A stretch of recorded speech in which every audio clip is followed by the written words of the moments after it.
Hello, good morning, and God bless you. First of all, we'd like to thank God for waking us up this morning, clothed in our right mind. In this video, we're going to go over some things that are affecting our houses of worship. So anyway, before we get started, please press the subscribe button so you can be notified of future videos. Okay? So anyway, right now, let's go ahead and dive right into it. Live stream sound levels are important. Does your audio sound like this? Or does your audio sound like this? Quite a difference, isn't it? Why is this happening? In the millennium, we are in the digital era, not analog.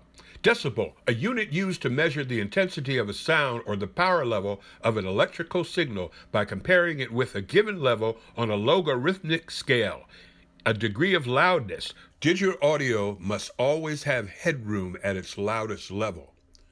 If your audio signal going into your live stream goes up to 0 or over, it will clip and distort. Keep your signals, house and live stream max levels going out below digital 0. What you talking about?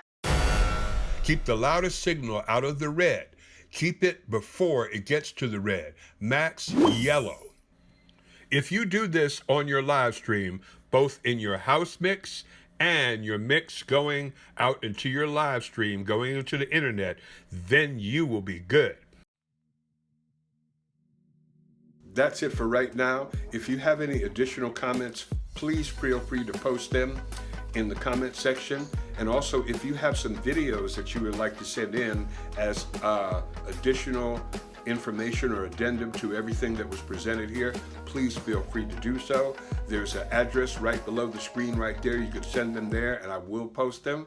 Anyway, thank you so much for watching, and may the Lord bless you and keep you until we meet again. God bless you. Bye-bye.